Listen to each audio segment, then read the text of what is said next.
I've seen thousands of patients, and it is very rare that someone walks in and tells me, oh, I get out of bed in the morning and I feel great. I have plenty of energy. And usually people, sorry about that. Usually people that show up to a doctor's office, right, there's something wrong. They've come there for a reason. And fatigue is by far the most common reason someone shows up in my office. And so I started out not really expecting that. I thought I was going to see a bunch of diabetes and pain and things like that. And then this fatigue kept showing up over and over again. And I was sort of overwhelmed by the different things that can cause fatigue. And I felt like I really needed to get organized around what are the things I need to rule in and rule out? What could it be that is really causing this problem for people?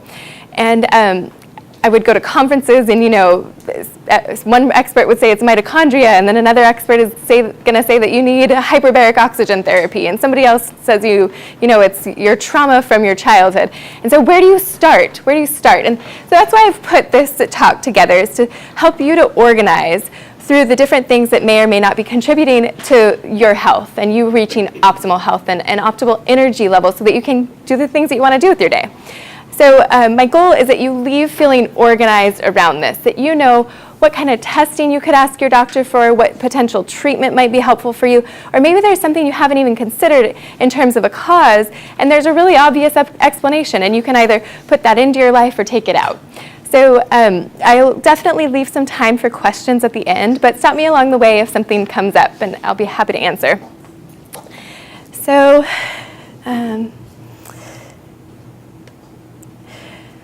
the symptoms of chronic fatigue, you may be familiar with already if you're here.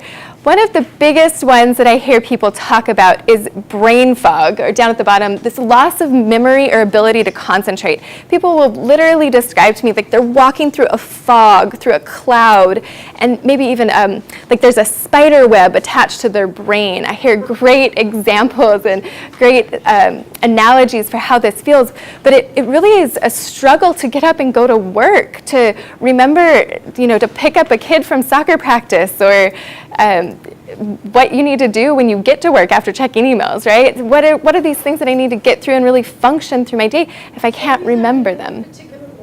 No, they're not really in any particular order. This tends to be the most debilitating thing, is brain fog for a lot of people. Now, chronic fatigue syndrome is a little different from chronic fatigue.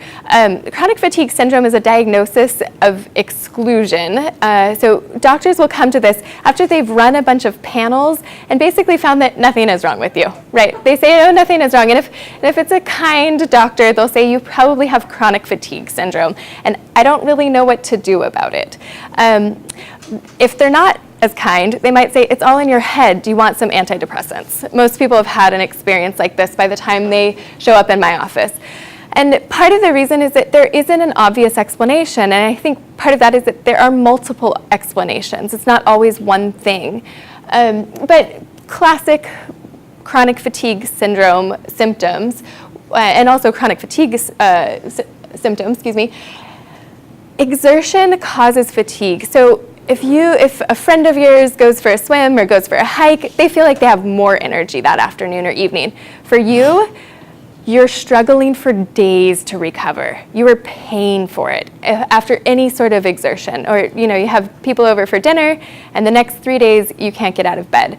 That is a classic symptom of chronic fatigue syndrome. Never ever waking rested. So it's like a distant memory that you have that once upon a time you would sleep for 8 hours and you would wake up feeling ready for your day. People with chronic fatigue, they can sleep for 10 and 12 hours and still wake up feeling like they could sleep for the rest of the day. Wandering pains, headaches, neurological symptoms like numbness and tingling, unexplained muscle pain. People sometimes come in, they can point to it. They can say, I have pain here. I woke up with it. I didn't hit it. There was no trauma. There was nothing that happened, but I have pain right here. And last week, it was down here, right? It's moving around, and it makes no sense. And so sometimes people think you're making it up. Frequent infections, we'll talk a lot about the immune system and how that can relate to chronic fatigue. And this is a little bit of a chicken and the egg story. Is it that your immune system is dysfunctional, or is it that other things created an immune system that doesn't function and now fatigue has come from those infections? But we'll get into some of these nuances, but just to set the stage of some of the symptoms that people come in asking about. So first step typically is that people don't go to a doctor like me. They go to their conventional doctor. They go to their Kaiser doctor or their Scripps doctor, and they say, something's wrong. Can you help me figure it out? I am fatigued. I used to have energy, and now I can barely get out of bed. And so what a conventional doctor will do is they'll look for anemia. So certainly not having enough iron or not having enough blood, B vitamins can also be involved in different anemias, can cause fatigue, can cause debilitating fatigue. Hypothyroid is also a common cause of fatigue, and a conventional doctor is usually going to run a TSH. Now, if that TSH comes back normal, probably not going to look a lot further. In my practice, I run about 8 thyroid markers because you can have a normal TSH but abnormal thyroid hormone, or something called reverse T3 can be elevated. There's a lot of different things that can go on in regards to the thyroid that aren't just measured with TSH. So we look into that a little deeper. Liver function, baby boomers, people born between 1945 and 1965, it's now common practice to look for hepatitis C. That is one of the recommendations. And I've actually diagnosed that several times lately. And that can cause debilitating fatigue and is much more common, I think, than a lot of people realize. So definitely looking at liver function with just a basic metabolic panel or a complete metabolic panel can give you some insights if something like that is going on. An autoimmune panel, an ANA, or an anti-nuclear antibody, some of you may have heard of that, is a quick way to screen for an autoimmune condition, and often if that comes back positive, you'll get a referral to rheumatology. And then things like a sleep study. If you're at a conventional doctor and they have more than 10 minutes to spend with you, then they might ask you how you're sleeping, right? If you're fatigued, if you're not waking rested, maybe your sleep, maybe there's something going on with your sleep, and they'll send you to a sleep expert. So this is typically about as far as you'll get there. And that's why people end up in my office, right? Is because this doesn't give them the answers they're looking for. Either everything's fine or something's going on, but I don't know what to do about it, right? So the next step is making sense of all of your other options, of digging a little deeper. So I love this picture, right? This is how we all want to be, right? Juggling the home, you know, the plumber's coming over to fix a leak, and somebody needs to be picked up from ballet, and somebody else needs to be registered for school in the fall, and there's family coming into town next weekend, and dinner that needs to be made. We all can relate to this idea of having a lot to juggle in this day and age, right? So how do we get there? How do we get back our ability to do that? And there is this argument, like, okay, are we taking on too much? Are we just doing too much with, you know, so much media coming at us and so many things that are expected of us? But I don't think so. I have a lot of women who come in and they say, you know, I used to be able to do things that I can't now. And something has changed. I know my body well enough to know that something's different. And so where do we start? Certainly, we would repeat the things that your conventional doctor would do, and we'd probably do a little bit more thorough job. Nutritional deficiencies, toxins, stress, genetics, and then structure, I put first because I think of them as tier 1 or very causal level pieces of the puzzle. So hormonal disorders, they don't just happen. Menopause happens. That does happen. That's a natural process that can lead to some fatigue.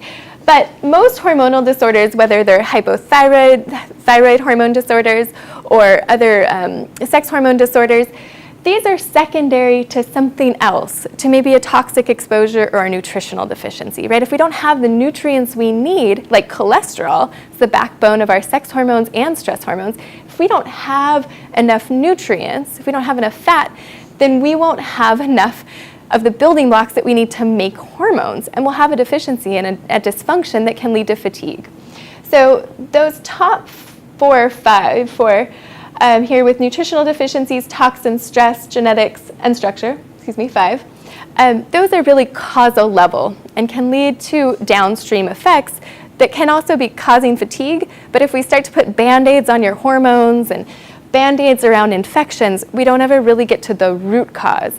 And I see that as my job, to identify and treat that root cause, to do the detective work that it takes to get there. So my plan is to go through each of these and give you a sense of how you would test them and how you would treat them and what your options are. With nutritional deficiencies, we live in a time when you can go to the store so quickly and easily, you can run down the street and get something to eat, right? It's not that we don't have enough to eat, it's are we eating the right things? That's question number one. So are we choosing to put the right things into our body? Are we getting enough fat, enough protein, and enough vegetables especially? And then are those vegetables, do they have enough of the nutrients in them, right? Do they come from soils that aren't depleted? So not enough intake of certain fruits and vegetables can definitely cause nutritional deficiencies. Using too much, so being under a lot of stress or having something to heal from, you can have a higher nutrient requirement. And this can lead you to a relative deficiency, right? You're getting enough, you're getting the same as your neighbor is getting, but you actually just require more, so it's a relative deficiency.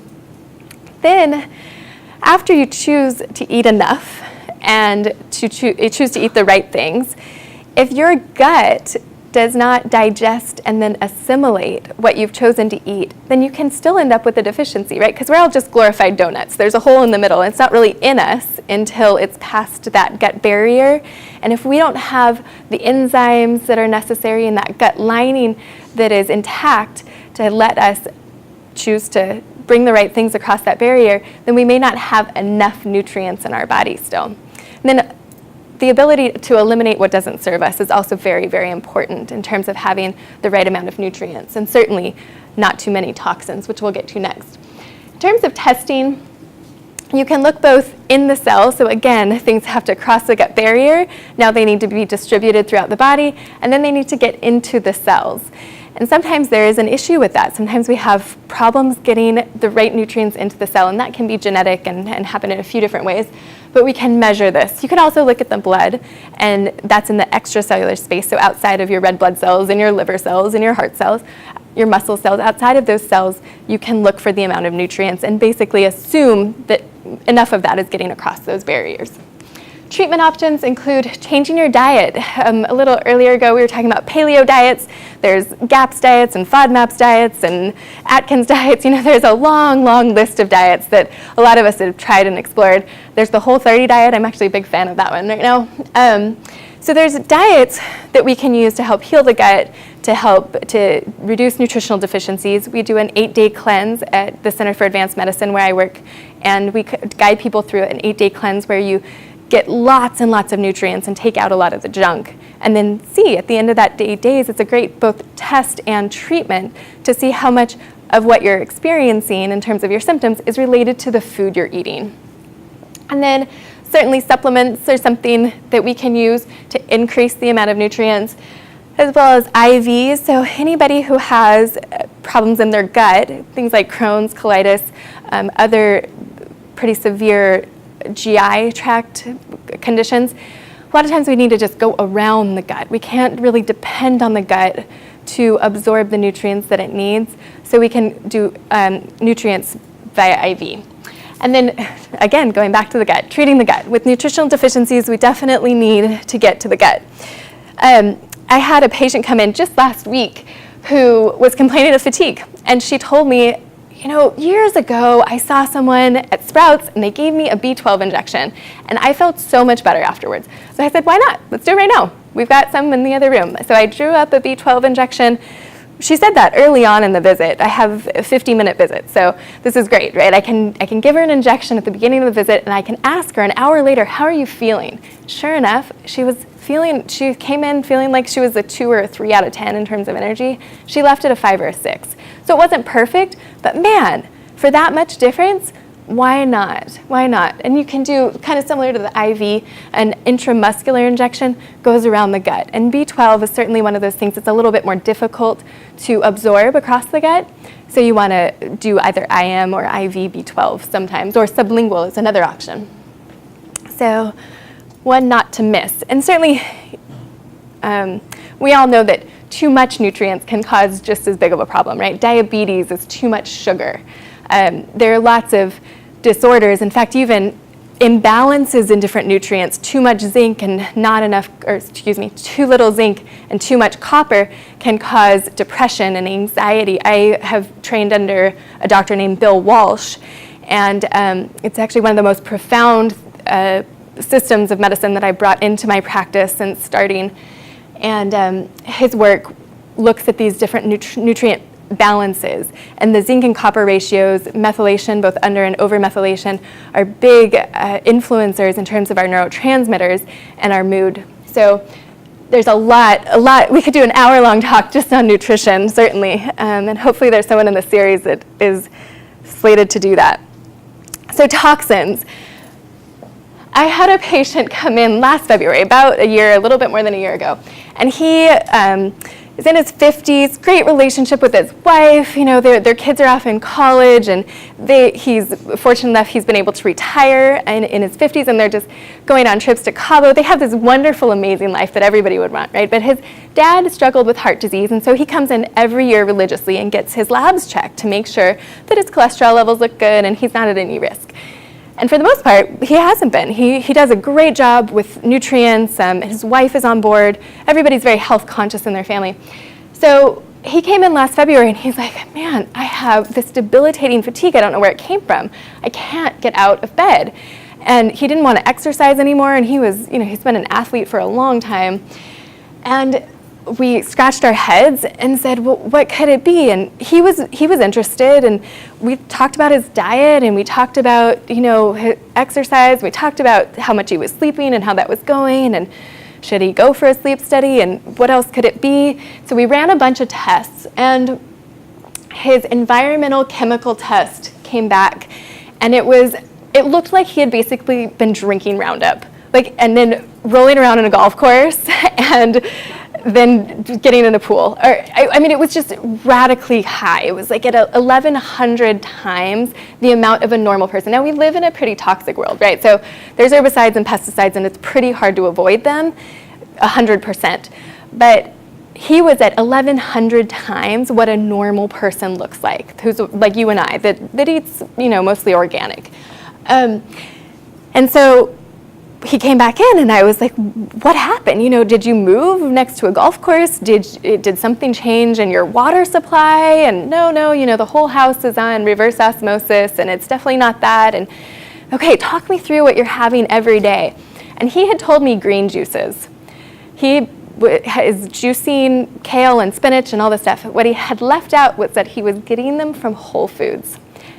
And I might have missed this had I not gone. Walter Crinian is a teacher of mine, and he had given a talk the summer before at a conference I'd been to, and he had a very similar patient. Whole Foods green juices are not organic. They are full of the dirty dozen. They're full of spinach and celery and a bunch of greens that are not organic. So they're a couple dollars less than Jimbo's or Lazy Acres. They're not organic, and they can, it can really affect your health. So needless to say, as soon as he said he was getting his green juices from Whole Foods, I said, stop right now. And 2 weeks later, he was back to his normal energy levels. And we retested. He had the resources to retest, and sure enough, that had come way down. Now, we did a lot of things. First of all, we had to identify that exposure, and we needed to stop it. That is 75% of environmental disease, is figuring out what the exposure is and then stopping it. And the way I had described toxins is that they come in 3 flavors. So your environmental toxins, that's your phthalates, your PCBs, your pesticides and herbicides. There's a handful of others. Heavy metals, so dental amalgams, mercury from fish, cadmium from exposure to cigarette smoke, lead. In the older population, you were around when there was still leaded fuel, and then lead in the paint. Also, if you spent time overseas, they kept the lead in the fuels for a lot longer. So I have patients from India, and you see a lot of lead in their blood still, and lead in their system. It can get stored in bones. And this can really cause other things to go awry and lead to fatigue. So something to think about. And there's different ways to test for each of these. The third flavor is biotoxin. So we live in Southern California. We're familiar with Botox, right? So Botox is botulinum toxin. And this is a toxin that is created by a bacteria. Now, bacteria aren't the only ones to do this. Molds also do this. So if you live in a house that's had water damage, then you can be inhaling the toxins that are created by mold, and these can be very debilitating. One of the things that happens with divine wisdom of our bodies, it's trying to protect us. The scariest thing I see is a skinny toxic person, because where do those toxins end up? In your brain, in your glands, in places in your nerves where you really don't want them, and they cause a lot of symptom.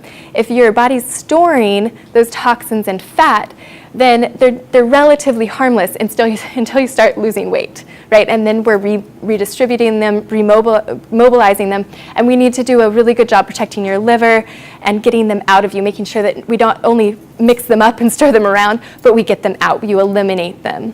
So gentle detox, some quick things that you can do. A rebounder, I love rebounders. If anybody ever jumps on the mini trampoline, that's a great way to move lymphatics, which are one way that we get rid of our toxins.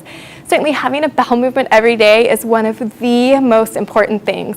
I ask every single patient I see, how often are you having a bowel movement? At least once a day. Otherwise, what happens is that toxins can recirculate.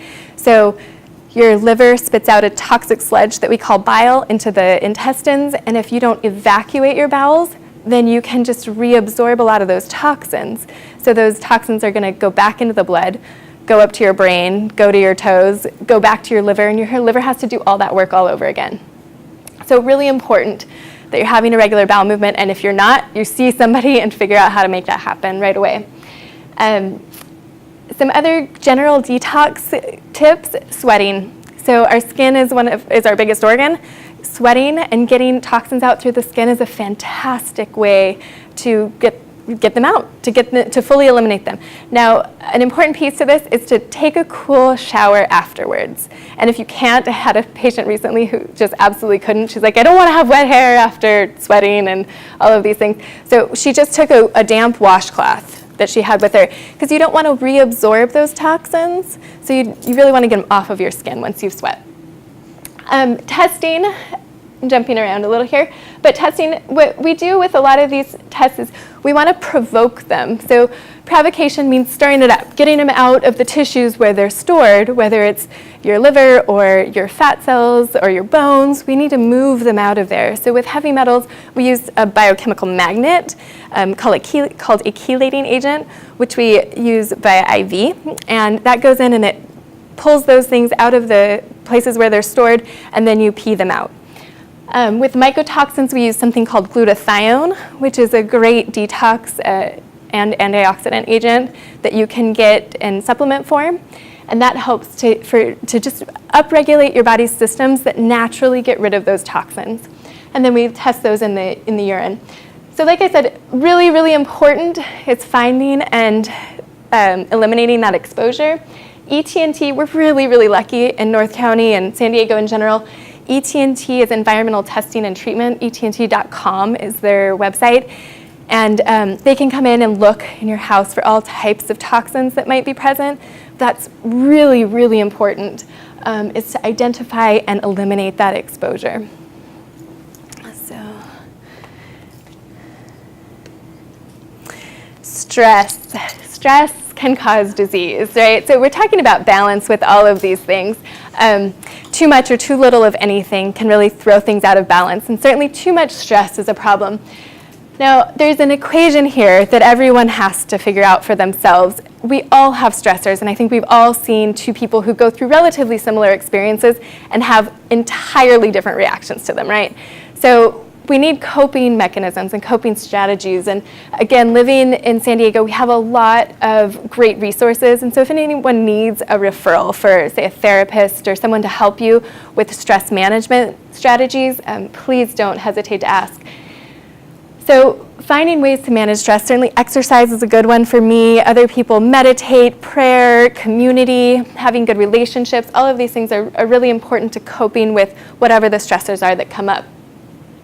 chronic pain, everybody knows that finances and work and relationships cause stress, right? We all know that. One thing that gets left out is chronic pain. If we are constantly having to, do this one and that one, and we're fighting this low-grade chronic pain all the time, that can actually cause our adrenals to pump out more cortisol and over time lead to fatigue and stress on that stress organ.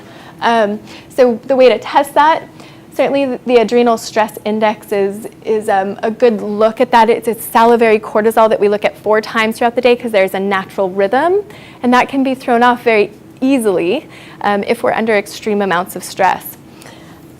The gut, we've already talked about. I'm a naturopathic doctor, so I always come back to the gut. If I'm really scratching my head, a really hard case, start with the gut.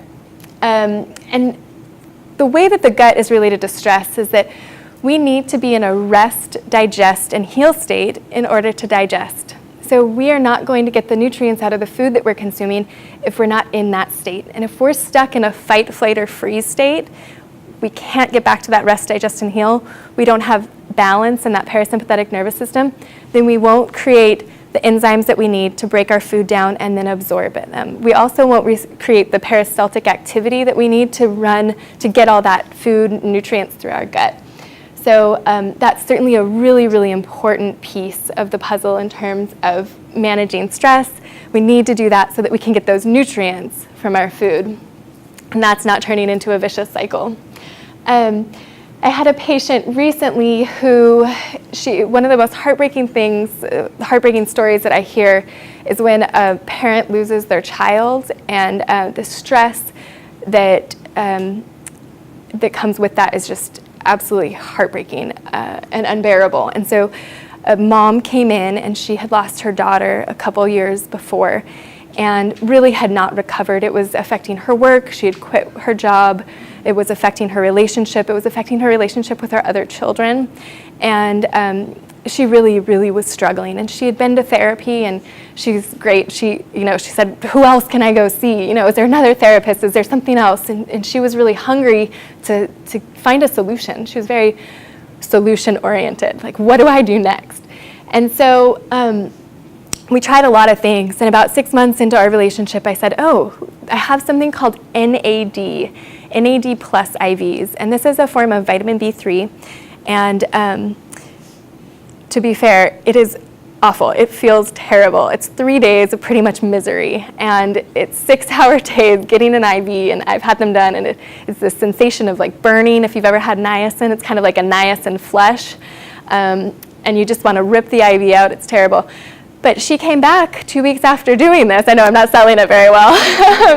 But she came back 2 weeks after doing this, and man, the difference in her you could see in her face. She couldn't thank us enough. And whenever somebody has a great miraculous recovery, I always say, what do you attribute this to? Because maybe it has nothing to do with what I suggested, right? What changed? And she said it was those IVs. That was the turning point. She woke up on that 4th day, and she felt ready to make changes in her life. She had new perspective. She didn't feel so overwhelmed every morning with grief. And that stress, the stress that had taken such a toll on her, started to abate. Not completely, and moving forward, her life will never be the same after the loss of her daughter, but certainly she started changing the relationship she had with her husband and her kids, and she started thinking about getting back to work. And so it was really a profound experience. I had another girl recently who did something similar, been through a lot of stress, and she was about to get married. She just got married last Saturday, the 22nd. And she did these NAD IVs about a month before the wedding, because the best stressor ever, right, is planning a wedding, but still stressful. And so she was finding that she was getting sick frequently, and so we did those NAD IVs on her, and same thing. She felt a whole lot better. It was hard. Those 3 days were hard. But after that, the adrenal stress seemed to be on the mend, and she was able to tolerate more in terms of stressors from the outside world that really we can't always eliminate completely. So structure, this personally for me is a big one. So I have pain that from, like we all do, from sitting at the computer and driving and then eating and having this kind of posture. I think sometimes this is a self-perpetuating thing. we spend a lot of time like this, and that doesn't exude energy, right? You're not popping out of bed when your posture is like this. And so, again, North County, we are so lucky. Physical therapy and chiropractic help and some myofascial help, and I'm feeling so much better, and I wake up with so much more energy. And it's because I took care of this structural problem that was really weighing on my whole system. And you're in pain and you don't feel like getting out of bed and you don't feel like doing anything, so you kind of come into this position. And then when you're in this position, it leads to more pain, and your posture starts to eliminate that ability for blood to flow up into your brain, and you need that blood, you need that oxygen to feel alert and awake. And then certainly, in terms of cutting off communication, not only is it blood and oxygen, but also nerve flow, right? Your nerve conduction is going to be hampered if you have misalignment in your spine or imbalances from side to side. So I've worked with the guys, Pete Agoscu, I've worked with him and Del Mar. He's now in Florida, but he's still got a clinic in Del Mar, and they do excellent work in terms of correcting all this kind of misalignment in the spine and how we hold ourselves and how that affects our energy levels. So again, let me know if you need any referrals in that regard. Imaging, physical exam, working with someone who targets this physical medicine piece is important. So identifying if that's a cause for you.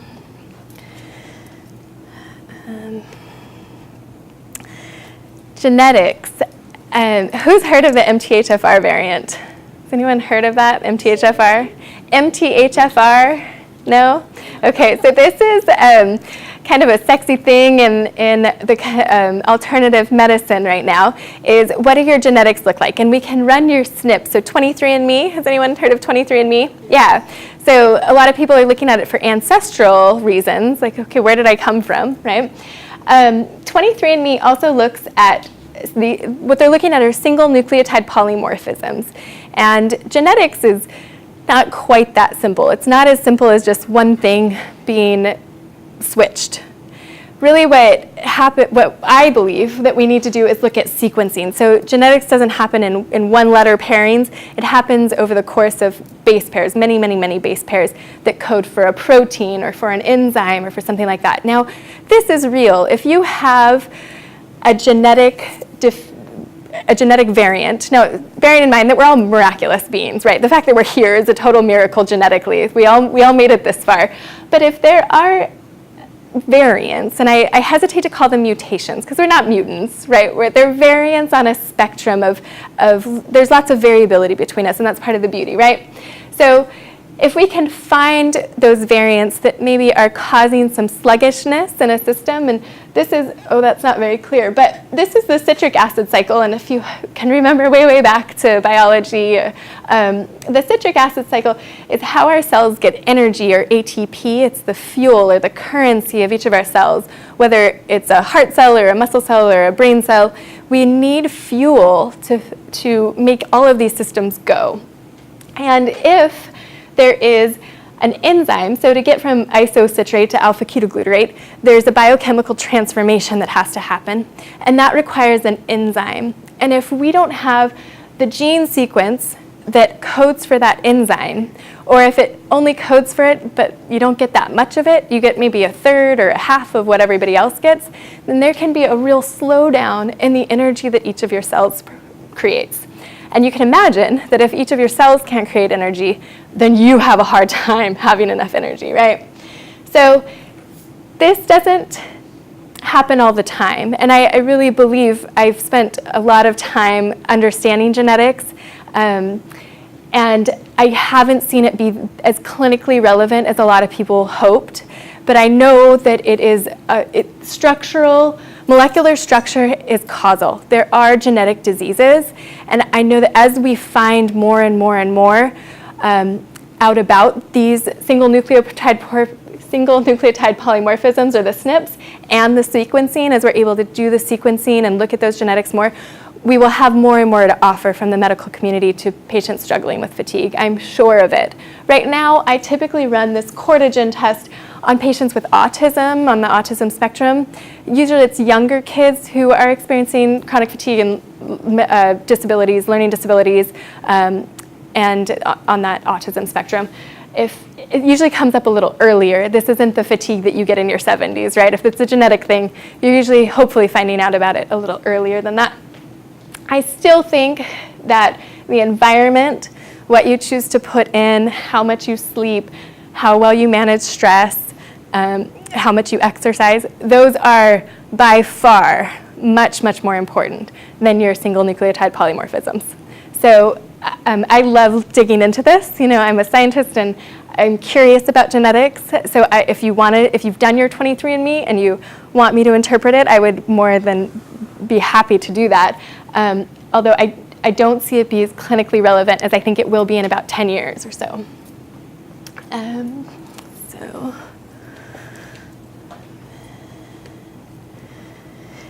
Allergies. So the immune system can be overactive or underactive.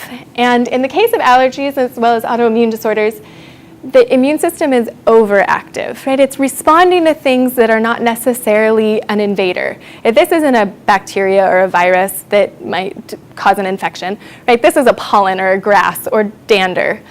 And this is an imbalance. Again, it's too much of the immune system's reaction. And this can happen when Th1 and Th2 cells, so part of the immune system, get out of balance. And it can happen over time, again, back to the gut. If our gut is leaky, then we can be allowing more things across the gut barrier than we should, larger molecules perhaps. More things come across the gut barrier. It's not as selective. And then our immune system lights up and says, hey, this is a foreign invader. It doesn't look like a small protein or a small sugar or a small micronutrient. It looks like a great big molecule of gluten or whatever it is. I had a patient, one of my first patients when I was in private practice, who came in and she was trying to get pregnant, and she was a health coach, and us in the business, we don't want to hear advice really from other people. We think we're doing all right. So she came in and she was eating a lot of processed carbohydrates. She was having toast for breakfast and cereal, and she was having sandwiches for lunch and pasta for dinner. And I said, have you thought about cutting out wheat from your diet? And she said, oh, I've done that before and it didn't help. It really didn't work for me. And she wrote an email later to my boss at the time and said, she spent all of her time telling me to avoid gluten and wheat and blah, blah, blah. And, she was really upset. She was really, really upset. And I think she might have even written a Yelp review or something terrible. And then 6 or 8 months later, she contacted me again and she said, thank you so much. I finally took your advice and cut wheat out of my diet, and I haven't had more energy since my 20s. So I know that this is hard. I've done it.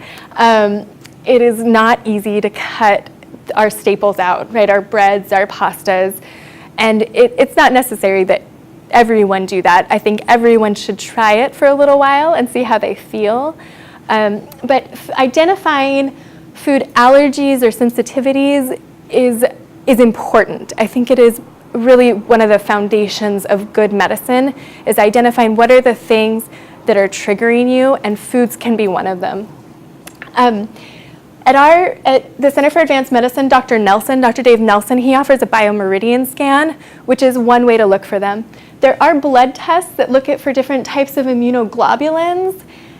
I'm not a huge fan of them. I think they miss a lot. I don't find them very accurate. My understanding from the literature is that they're not very reliable. So I don't tend to use them. I do think the gold standard is an elimination diet. So it's identifying those things that are most likely to be causing your problem. And a lot of us, I think, have an intuitive sense that, oh, I don't do very well with this or that. And so eliminating those from your diet, waiting about 90 days or 3 months, and then adding it back and see how you feel. That's really the best test, right? Is how do you feel after having eliminated it and then added it back.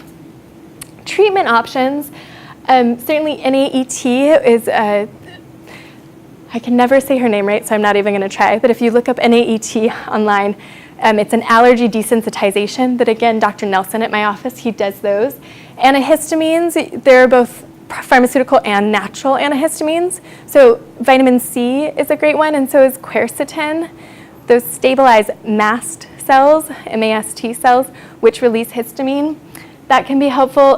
Gut healing, again, as you heal the gut. So if you eliminate those food sensitivities, as you heal the gut, then a lot of times people are no longer sensitive. They can tolerate things that they didn't previously. So that's really a lot of fun. I've had a few patients who say, I can't eat that, I can't eat this, and their diet, when people are able to add a lot back into their diet. Exposure reduction, so again, it's environmental, toxins, allergens, any of those, avoiding them, identifying them and avoiding them. Some quick things you can do if you do struggle with allergies, a neti pot every night, and this is the one time I recommend plastic. I've had the ceramic neti pot and it's shattered on my shower floor, so don't do that. It can be a bloody mess. And then the nasal rinse, Neilmed nasal rinse, yeah. Yeah, they've got it at Costco, exactly. They've got them in the Pharmaca right down the street, and they have it at CVS all over the place. So in the shower, because if you're doing it over the sink, you're going to be wet, and then the sink's, everything, it's just a mess. So if you do it in the shower every day, it's just like brushing your teeth, just like showering. Just do it every day. Rinse your sinuses with a saline solution. They have little saline packs, clean water, filtered water, and then rinse the sinuses. You'll get a lot of those allergens out, and then you won't be reacting to them. Brilliant. Then for foods, the most common foods, wheat is one of them, unfortunately, but wheat, corn, soy, dairy, eggs, and peanuts. Those are your most common food allergens. If you have any issues with your joints, any arthritis or arthritis in your family, then the nightshades. So tomatoes, potatoes, eggplant, and peppers, both your bell peppers, spicy peppers, the whole pepper family, those would be worth eliminating as well. As much as I hesitate to take vegetables out of people's diets, if there is arthritis, that is important to eliminate as well. And a lot of people will feel their arthritis clear up after that.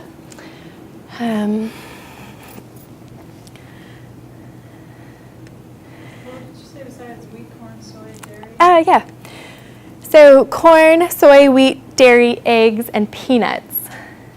All of which I don't eat anyways. And then the nightshades. So infections, and Christine and I were just having a conversation about this before the talk. One of the ones missing here in this little gang is parasites. And a patient recently, she came in, and her and her two brothers became patients of mine. They had moved here from Boston, and they are so healthy. Man, I was taking notes from them. They are very committed to health, very healthy diets, and they're biohackers. So they're really on the cutting edge of trying to figure out how to make their bodies work optimally and how to get the most out of them.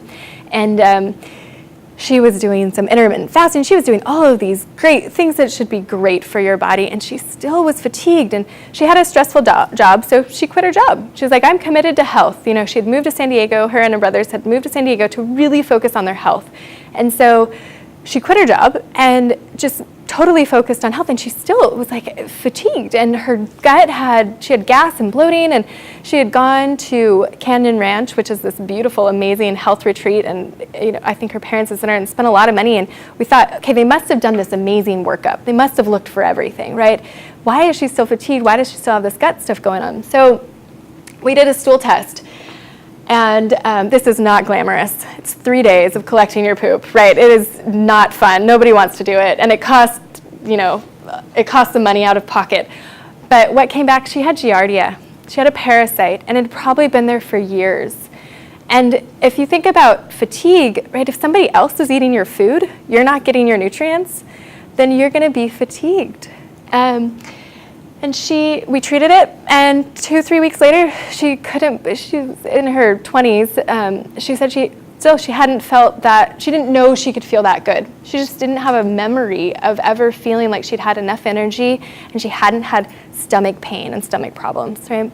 So it's a good idea to do these tests for infections.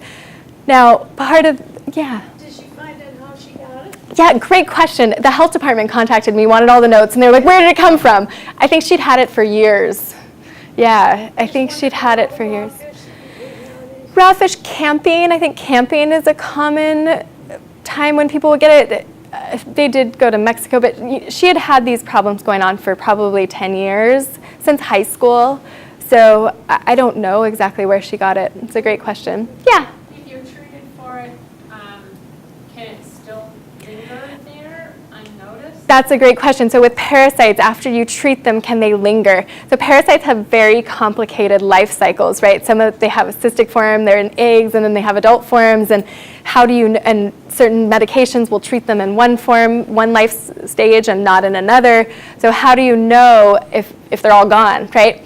That's a great question, and a great segue actually into why. Why are you getting this disease, right? Why are you getting this infection? Is it just that you were exposed to so much of an infectious agent that your body was overwhelmed by it? Or is it that you've been exposed to toxins and you weren't breastfed, or you don't have enough of an immune system yourself to fight off what maybe the person sitting next to you on the plane fights off, right? So that's another one where a lot of people are getting infections, right? Everybody's coughing around them on the plane or in a movie theater, wherever it is. Why does one person get it and another person doesn't? Two people go camping, one comes home with Giardia, right? But they both drank the same water. Is it an acquired deficiency, right? We think of AIDS as an acquired immune deficiency. There are other ways, not just viral ways, to get acquired immune deficiencies, and certainly I believe very strongly that toxins do that. So mold toxins, heavy metal toxins, and your environmental toxins, they all can affect your brain, the control centers in your brain that are responsible for the rest of your immune system. So toxins, and with the world we live in, I think that that's something that's really under-addressed in the medical community, is the amount of toxins we're exposed to and how that affects the immune system. So there are doctors that you'll see, and everybody's got EBV, or everybody's got Candida, or everybody's got Lyme. And is it really that infection that's causing the disease? Well, yeah, probably, that's part of it. But what caused your body to be susceptible to getting that infection? And for that infection to linger, for it to last for years and years. So again, we test. We test your immunoglobulins, and especially with IgG, we test total and all of your subclasses. IgA is the immunoglobulin that's most associated with the gut, which is one of the places where we're exposed to a ton of bacteria, viruses, parasites, fungi. So we want to be looking at all of those, whether or not you have the immunoglobulins, whether you have that ability to fight back. And we can certainly add immunoglobulins. So colostrum is a great way to help to support and bolster your immune system, as are probiotics. Those are things that I put into many people's treatment plans. It's not that it isn't important to look for infections. I really do think that it is. Like in the case of the story I just told, it was paramount that we look for that infection. And I do think that in her case that was what was causing her condition. In a lot of other conditions, in a lot of other people who face chronic fatigue, it is a chicken and the egg scenario. And where we usually start is by reducing the toxic burden and then going after infections. Because if you go after the infections first, if you're giving a lot of antibiotics and antivirals and antiparasitics, but there's still toxin left over, then your immune system will never rise to meet those anti-agents, right? So you can give these anti-treatments, but if your immune system isn't there to meet it, then you're just going to be spinning your wheels for a long time, and I see that very, very often. So finding and treating the cause of this immune dysregulation or the infection. Dental infections are another really common thing that I see. So root canals can lead to dental infections. Not seeing the dentist, not taking care of your teeth can certainly lead to dental infections. And those can go kind of under the radar for a long time, but really be dragging down your systemic immune system. So taking care of oral infections is important. So hormonal disorders. None of us have been here before, right? So certainly phase of life. Now, every menopausal woman I've ever seen probably has some degree of sleep challenges that have come along with that transition. So treating that, finding ways to treat that, there is a broad spectrum. I've seen women where all they do is change their diet and their hot flashes and their sleep problems and their mood changes, and everything gets better, even their relationship with their husband, right? So everything's better when they cut out processed carbs and some of those allergens that we just discussed. And then there are other women who, try as they might, they do everything, and their mom had a terrible transition through menopause, and their sisters had terrible transitions, and they are, and they struggle every day. And in that case, we can use bioidentical replacements and mitigate risks that are associated with that to help to reduce that. And there's tons of herbs. There's a whole spectrum. You can change the diet. You can also add herbs that are maybe phytoestrogens like maca, black cohosh. There's a long list of those. You can help support progesterone pathways with GLA, lots of things like that. So there is some natural transition, of course. And again, back to Bill Walsh's work, he has noticed that the zinc and copper ratios, more commonly in women, when those are off, they have depression, anxiety, and fatigue, debilitating mental health conditions that come up at the onset of puberty, with every cycle, with pregnancy, and then again with menopause. So if that's happening, or if you know someone that's happened to, you don't have to live that way. We can find that out. We can target that really pretty specifically and very simply and inexpensively. So the normal phase of life transitions, I don't want to over-pathologize, but they can certainly lead to fatigue, and addressing that is relatively simple. Sex hormones and thyroid hormones and other metabolic hormones like diabetes, the insulin and adiponectin and leptin are all metabolic hormones that change how satiated we are, how much we're craving, and how well we regulate our sugar balance in our blood. And certainly when our sugar levels drop, that can cause fatigue and irritability and anxiety and lots of other fun symptoms. But certainly fatigue can be related to what our sugars are doing throughout the day, and that can relate back to what our metabolic hormones are doing throughout the day. So having those well regulated through diet, through supplementation, and potentially through replacement. In some cases you do need insulin. And then thyroid hormone, I briefly spoke about at the very beginning when we talked about what a conventional doctor would do. They would probably test your TSH. And if that came back elevated, I like to see it right around 1. If it's over 2, I'm asking if you have symptoms. And if you have symptoms of fatigue, if you're having trouble losing weight, if your hair is thinning, if you're constipated, then that's pretty typical for a hypothyroid patient.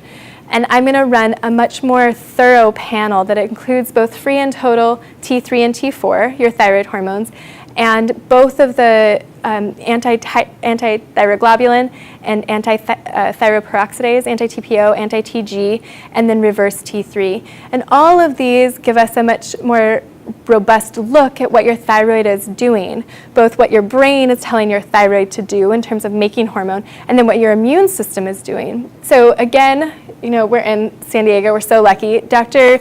Datis Karazian is here, and he's an expert in thyroid and Hashimoto's, and he's written books, and I have had the pleasure of learning a lot from him. And Hashimoto's is very common, and it is a disease of the immune system. It affects the thyroid, but it's not really a disease of the thyroid.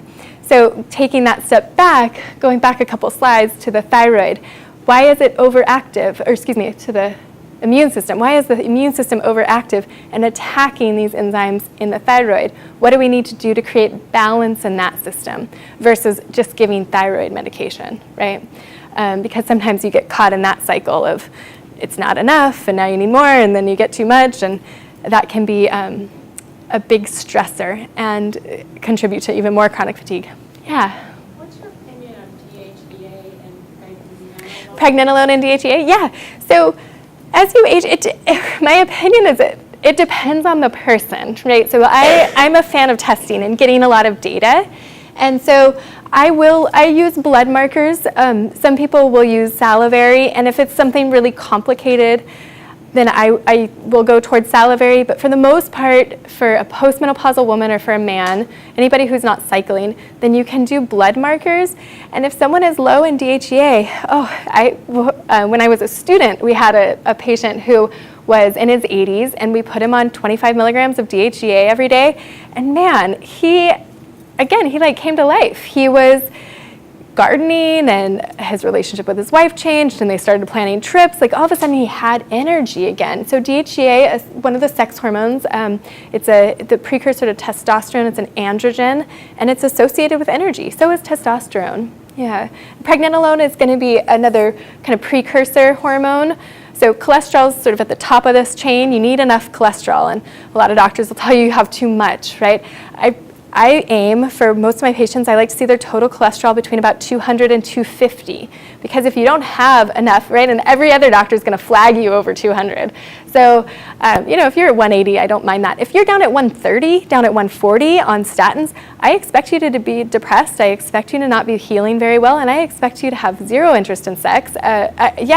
Your life kind of starts to fall apart because you don't have the backbone of your sex hormones and stress hormones. Right? So cholesterol and then pregnenolone and DHEA kind of come down from that cascade, and cortisol, stress hormones, and then progesterone, lots of others are made from that. Most people, especially if you carry around a little extra weight, don't have trouble making estrogen because fat cells can make estrogen. And then we also have a lot of xenoestrogens from the environment, but it's progesterone and testosterone that I see be deficient a lot of the time. Progesterone helps you to sleep, helps with mood, and testosterone helps with energy and muscle building and interest in sex. So those are, any other questions on that? I'm hoping that you have a little bit more of a clear idea of what might be causing your chronic fatigue, or someone, if there's someone you love, someone in your life who is struggling with that, and that you kind of have a better idea of what sort of boxes you need to check in terms of testing and treatment, and maybe exploring some of these avenues a little bit more if you haven't already, so that we can all get back to juggling all the fun things in life. Any other questions that I can answer? Yeah. What would be the difference between anxiety attacks Anxiety attacks? and chronic fatigue? Anxiety attacks and chronic fatigue, that's a great question, because a lot of patients will say they have a feeling that wired but tired is how I describe it. So they feel really edgy and maybe can't sleep, but they're absolutely exhausted, right? So again, that can go back to dysregulation in the adrenal system and maybe having cortisol high at night. So what we want is there's a rhythm throughout the day of our stress hormones, and cortisol should be high in the morning and lower at night. And if cortisol is high at night, you might experience anxiety.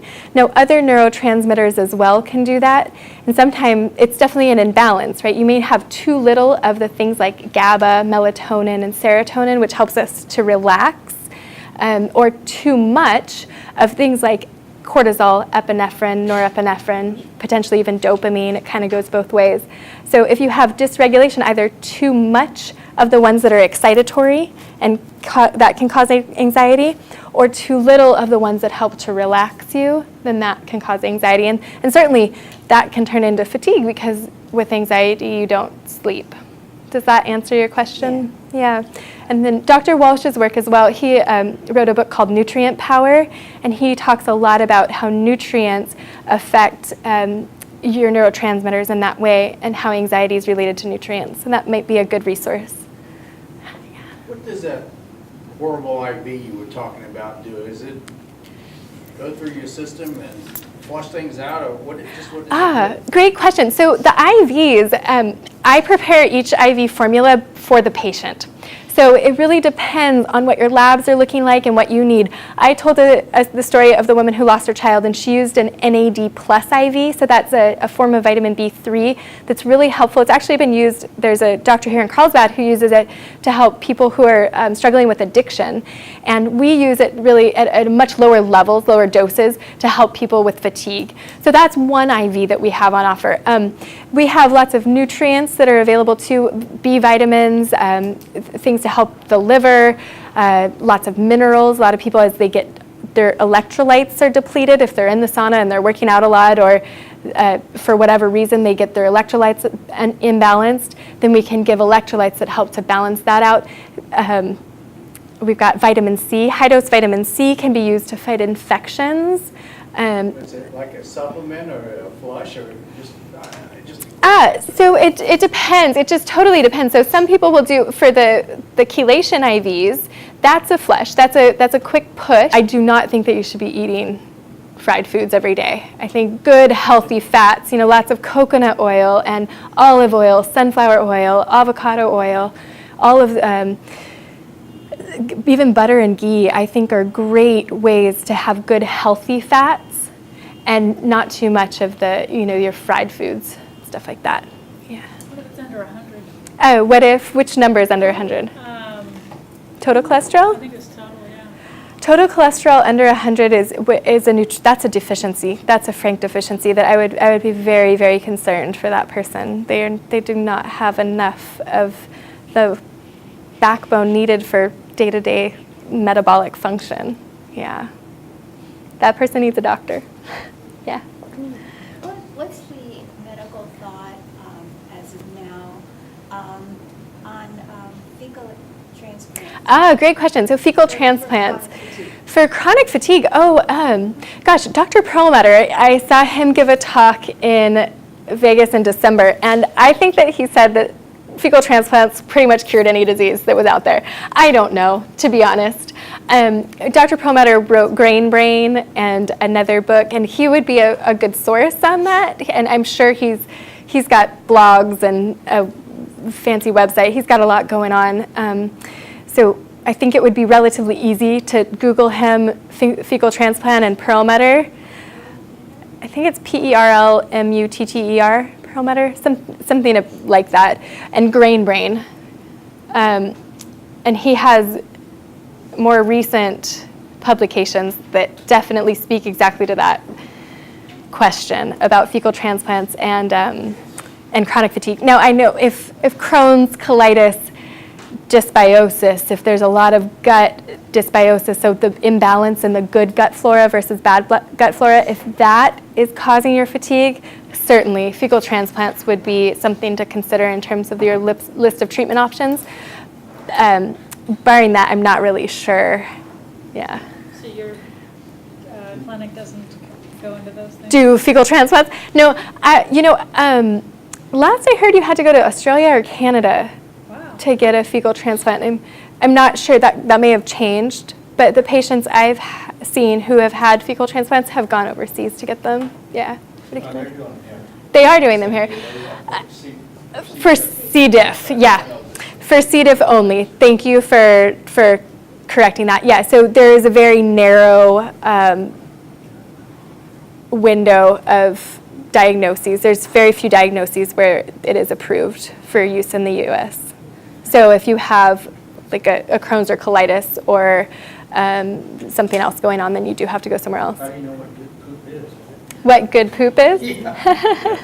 That's a great question. Well, the stool tests, I'm a big fan of running stool tests and looking at do you have enough of the good gut microbes?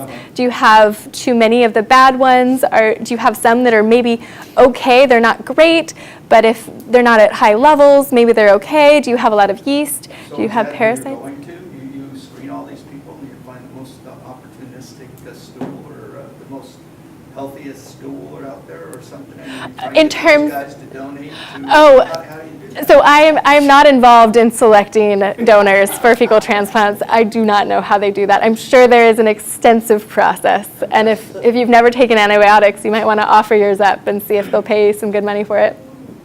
I don't know the selection process. Yeah. have one more question. Sure. On the good fats. Good fats, If yeah. you fry in good fats, are they degraded? Great Not- question. Not considered good fats anymore, Yeah, or is it- really, really good question. So each fat, each oil that you might consider using has a different smoke point. And what you don't want to do is hit that smoke point. So like olive oil, I think is around 400. So if you're sauteing something, you can use a little bit of olive oil. The rule of thumb, and this can get a little nuanced, and there's definitely disagreement in the community, but the rule of thumb that I use is if it's solid at room temperature, you can probably cook with it. So butter, coconut oil, ghee, those are going to be solid if you leave them on the counter. If it's liquid at room temperature, don't cook with it. So your olive oils, they're so good anyways, like just pour it on after. So I'll roast things, and sometimes I roast in olive oil, but pour olive oil on afterwards too. So saute things in coconut oil or butter. Yeah. I can't remember, did you mention how you got rid of the parasite for that client? Yeah, so we used pharmaceutical antiparasitics, yeah, that were, and we also, I like diatomaceous earth. Diatomaceous earth is harmless to humans, to mammals, so you can give that to dogs and cats, and you can consume it, drink a little bit in water, a teaspoon in water once or twice a day, and doing that every 6 months, especially if you have an animal that sleeps in bed with you, or you've been exposed to parasites, then that's a good idea to do. And that's a nice, gentle way to do it, but in her case, we needed to bring in some big guns, yeah. What was that recommendation? Oh, the diatomaceous earth? So food grade diatomaceous earth, a teaspoon in water twice a day for about 10 days every 6 months. If you have a lot of animals around, or if you think that you might be exposed to parasites, then that's not a bad idea. Did you say that word again slowly? Oh, diatomaceous How about spelling? earth. Diatoms, have you heard of diatoms? Full grade. No. Not the pool grade, food grade, not the 5-gallon bucket from Home Depot. No, not that one. You can get it online on Amazon. You can find diatomaceous. DIOT. DIA. Oh, you're gonna. Is that an alkalizer? Is that what it is? Is it an alkalizer? Actually, it's the skeleton of diatoms is silica, and it basically breaks up the exoskeleton of insects, but is totally harmless to humans. So you can use it, that's why they sell it at Home Depot, is because you can use it on your gardens to get rid of ants, or use it in your kitchen. You can put it on dogs if they have fleas. You can rub it into their fur, and they'll stop scratching for a little while. Try not to breathe it. Yeah, you don't want to breathe that in. You need to put it in water and drink it. No breathing it. Any other questions? Thank you all for coming. I appreciate it. If you have other questions or want to be in touch, this is the number at my office. We're happy to answer questions.